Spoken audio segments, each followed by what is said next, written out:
दोस्तों आज की वीडियो काफ़ी ज़्यादा इंपॉर्टेंट है आप सभी लोगों के लिए। ये क्वेश्चन काफ़ी ज़्यादा लोगों के मन में है और ये सवाल मैं आप लोग को बिल्कुल क्लियर कट आंसर्स देती हूँ।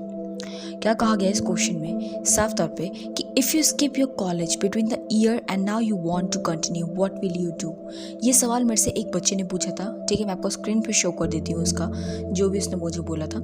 तो ये क्वेश्चन मुझसे पूछा था कि अगर मैंने एक स्किप कर दिया है अपने कॉलेज को बीच में ही, मतलब उसने फर्स्ट ईयर पढ़ा, एग्जाम्पल ले रही हूँ एक बच्चा था जिसने फर्स्ट ईयर स्टडी की और सेकेंड ईयर में जब वो बच्चा गया तो उस सेकेंड ईयर से बाद से उसने स्किप कर दिया पढ़ना, मतलब वो आगे कंटिन्यू नहीं कर रहा है सेकेंड ईयर से, उसने बंद कर दी पढ़ाई। अब मान लो 1 साल हुए 6 साल हुए, बताऊंगी मैं आपको पूरा प्रोसेस।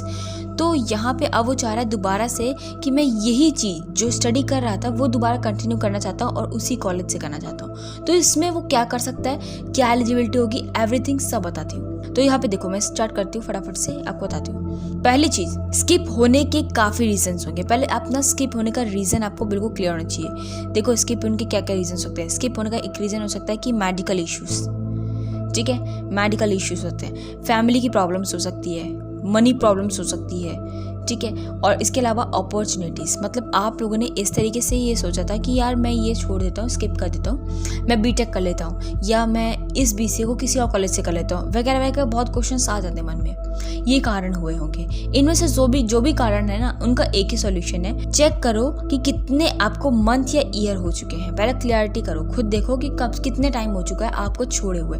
किसी को 2 साल हो सकते हैं, ठीक है, स्टडी प्रॉब्लम, मनी प्रॉब्लम, अपनी जॉब वगैरह की वजह से छोड़ा होगा। 2 साल हो सकते हैं, किसी को 6 महीना हो सकता है, ठीक है, 1 महीने उसने सेमेस्टर स्किप किया हो और किसी को 1 साल हो सकता है। तो ये जो प्रॉब्लम्स है इसको कैसे निकालें। नेक्स्ट प्रोसेस में नेक्स्ट वाला स्टेप रहेगा आप लोगों का कि आप ये चेक करो कि आपका एडमिशन की क्या वैलिडिटी है। बिल्कुल आपने जो भी स्टडी कर रहे थे आपके पास आपका क्या होगा, एनरोलमेंट नंबर, ठीक है, और उसका आपको पासवर्ड होगा। नहीं होगा तो आपको याद तो होगा ना कि आपका जो भी है आपका ईमेल आईडी कौन सी थी, तो आपको नया पासवर्ड डिसाइड करके चेक करना है।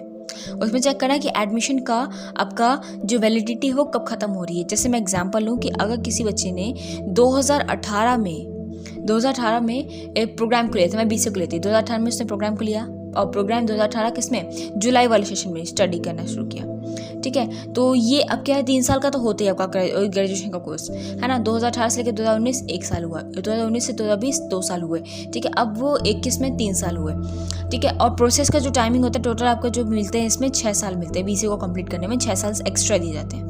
अब इसमें बच्चे ने क्या किया कि बीच में स्किप कर दिया था। 2018 में उसने एडमिशन लिया, अब वो 2019 में जुलाई वाले टाइम पे उसने स्किप कर दिया, मतलब उसने 2 सेमेस्टर तो दिए, लेकिन 2019 में उसने रजिस्ट्रेशन नहीं करवाया, आगे वो स्टडी कंटिन्यू नहीं कर रहा था। अब वो 2020 में आता है और चाहता है कि भाई मेरे को दोबारा से कंटिन्यू करना है। तो इस प्रोसेस में वो क्या कर सकता है, कुछ नहीं, आपको क्या करना है, अगर आपको 2 साल हो चुके हैं, ठीक है, 2 ईयर्स हो चुका है और आपकी वैलिडिटी अभी 6 है, मतलब टाइम बचा हुआ है, तो आप उसी चीज़ को रिकंटिन्यू कर सकते हो। इसका रीज़न और इसका जो मेथड रहेगा उसको बारे में आप लोग को क्या करना पड़ेगा, अपने आरसी, जो भी आपकी आरसी से आप वहाँ जाएंगे, वहाँ पे आप जाएंगे, उनसे पता लगाएंगे जहाँ पे स्टूडेंट का कॉर्नर होगा, ठीक है। वो आपको एक फॉर्म देंगे, रीएडमिशन का फॉर्म तब मिलता है जब बच्चा की वैलिडिटी कंप्लीट हो जाती है और तब भी उसका प्रोग्राम कंप्लीट नहीं होता है, तब रीएडमिशन होता है। लेकिन इसका एक और प्रोसेस होता है, इसका एक और फॉर्म होता है। आप जाओगे ना जब आरसी, तो आरसी में आप जाओगे, अपनी प्रॉब्लम्स बताओगे, अपना आईडी कार्ड ले जाना, ठीक है, और अपने जो भी आपने एडमिशन करवाया था वो सब चीज़ आपके पास होनी चाहिए। मेल आईडी आपको पता होनी चाहिए आपकी कौन सी है।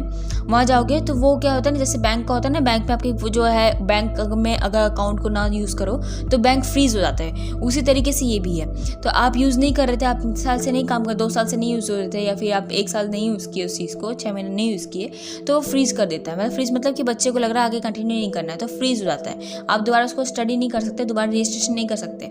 लेकिन अगर आप अब जाके वहाँ बात करते हो तो आपका जो रजिस्ट्रेशन था उसको वो आगे वैलिड कर देते हैं और आप आगे अपने कंटिन्यू कर सकते हैं अपने सेमेस्टर्स को, ठीक है। लेकिन इसमें एक और बात मैं बता दूँ, या तो आप 2 काम करना। देखो मैं सीरियस बताती हूँ, बहुत ये बच्चे गड़बड़ी कर सकते हैं इस चीज़ में। अगर आपके पास समय कम बचा है, जैसे कि आपकी वैलिडिटी 6 साल की होती है ना, टोटल 3 साल का ग्रेजुएशन होता है, 6 साल की होती है, ऐसा है, तो 6 साल का है और आपका समय पीरियड कितना बचा है, 1 साल बचा हुआ है। मेरी बात सुनो ध्यान से, 1 साल बचा हुआ है और आपने कब स्किप कर दिया था इसको, 1 साल करके 2 सेमेस्टर किया आपने तब स्किप कर दिया, और 1 साल में आपके सिर्फ बैक के भी पेपर्स आए होंगे, है ना।